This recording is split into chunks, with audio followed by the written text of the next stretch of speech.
I'm Miguel Steele. I'm with ELR-Precision.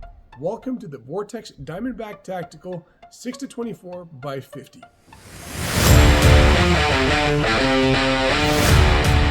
Here we have a Vortex Diamondback Tactical. This is part of the reasonably priced scopes. Maybe it should be in the cheap, but not really. No, the price on it puts it right in the reasonably priced scope range. Maybe I should make a cheap scope range as well. Anyway, in this scope you get a 6-24 power by 50 scope. You get a 30mm main tube. You get a relatively small house. You get a 50mm objective lens, and you get 6-24 on the zoom. The glass in the Vortex Diamondback Tactical is not what I would call perfect. It's really hard for the camera to find where it wants to be, so I'm just gonna have to do this at the 16 power. It's got quite a decent amount of clicks for a cheap scope, so that's not too shabby.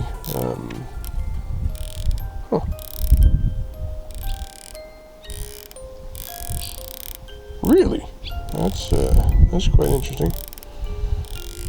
So at the very bottom, at the very bottom of the scope, the reticle simply changes direction.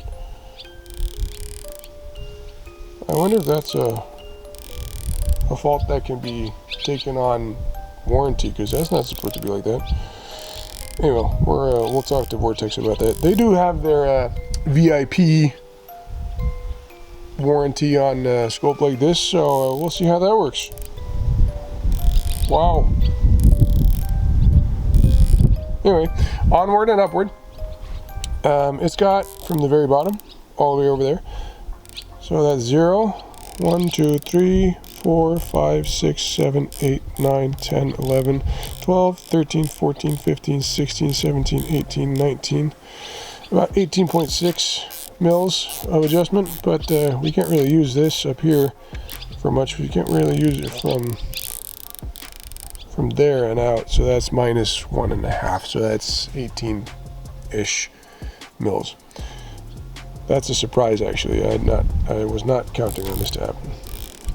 All right, on the elevation,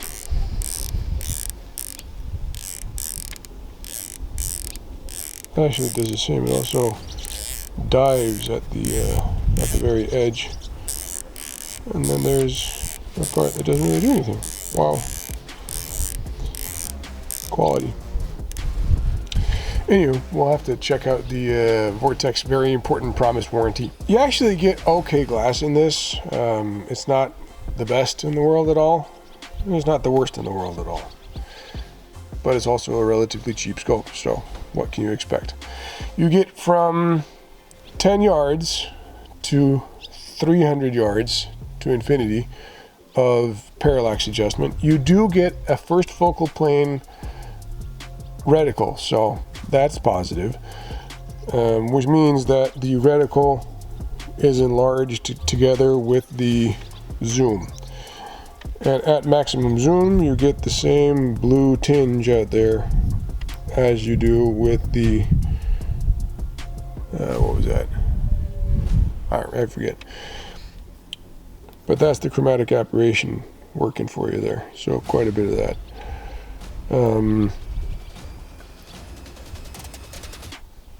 You get windage turret, you get elevation turret, you get a sunshade in the box. The throw lever is 3D printed because you cannot buy a throw lever for a Vortex Diamondback Tactical. I don't quite understand why not. Maybe this should go back in. Maybe this is why.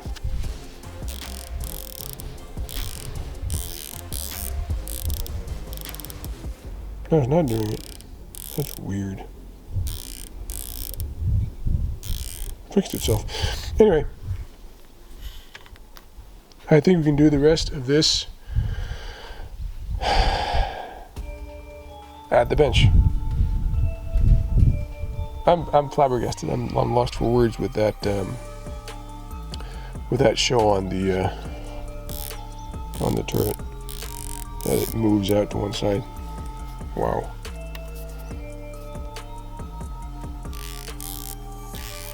No, it's not doing it. Oh, there we go. Okay.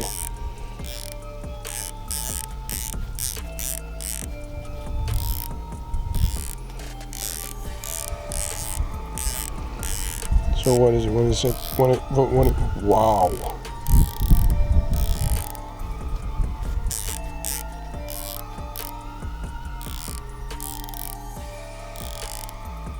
Okay. Well, we'll find out if their guarantee works. All right, back to the bench. All right, so we're back in the studio and working with this optic. I have been quite disappointed with how, when you go to the outmost extremes, that the reticle just kind of veers off into some random direction.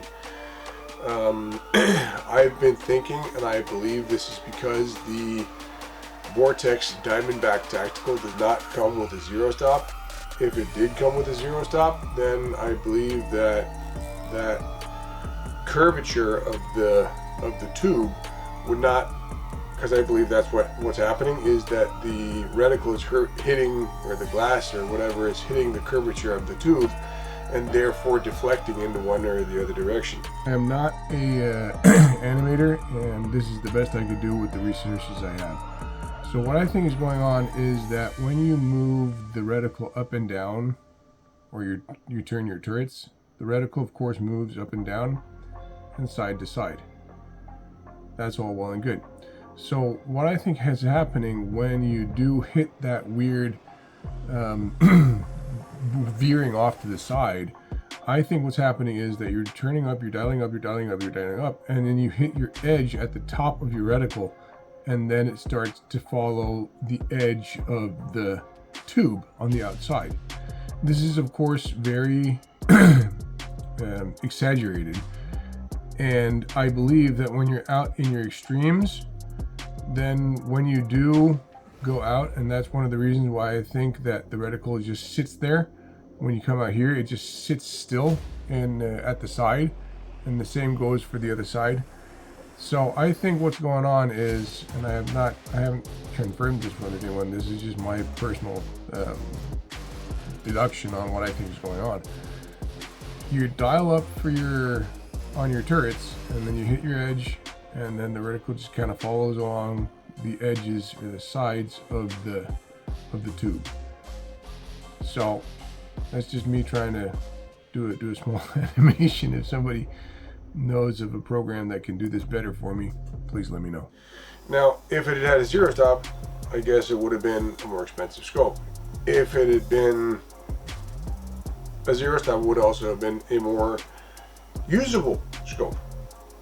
You do get the adjustment of the eye relief thing, and you get relatively good zoom band on this. It's 6-24. I like that. It's a little bit too stiff for my liking. That's why I had a throw lever 3D printed, and the clicks in it are kind of mushy. I don't enjoy that at all. The parallax adjustment goes down to 10 meters, actually below 10 meters, down at 5, and up to 300 and infinity. So in grand total, and this is made in China like a bunch of other stuff is, alright, when it comes to the scores, I'm going to give the illumination a 0 because there isn't any. I'm going to give the parallax a 5. Yeah, 5. I like that it goes all the way down to that, as close as it does, about 5-7 meters. and it goes on to infinity out to about 300. That's quite decent. I like that. The turrets, they're quite mushy, and there's no zero stop, which in turn means I'm going to give it a 4. The eye relief is decent on this. It's not too bad. The eye box is okay, and everything is actually quite easy to find with the eye relief. So I'm going to give the eye relief a 5 also. The glass, I'm going to give the glass a 5 as well. I was not impressed with the way that the light comes through it, even with the sunshade off. The zoom, I'm going to give the zoom, for the price and the tautness and everything taken into consideration, I think this is going to get the high score because it goes from 6 to 24 and it's such a cheap scope.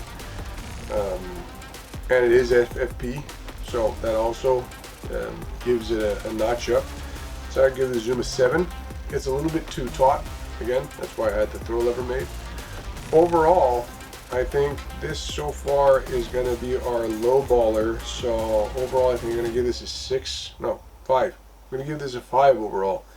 And that's primarily because of the reticle that veers off into some random direction when you're at the extremes. It shouldn't do that. Even on a cheap scope, it shouldn't do that.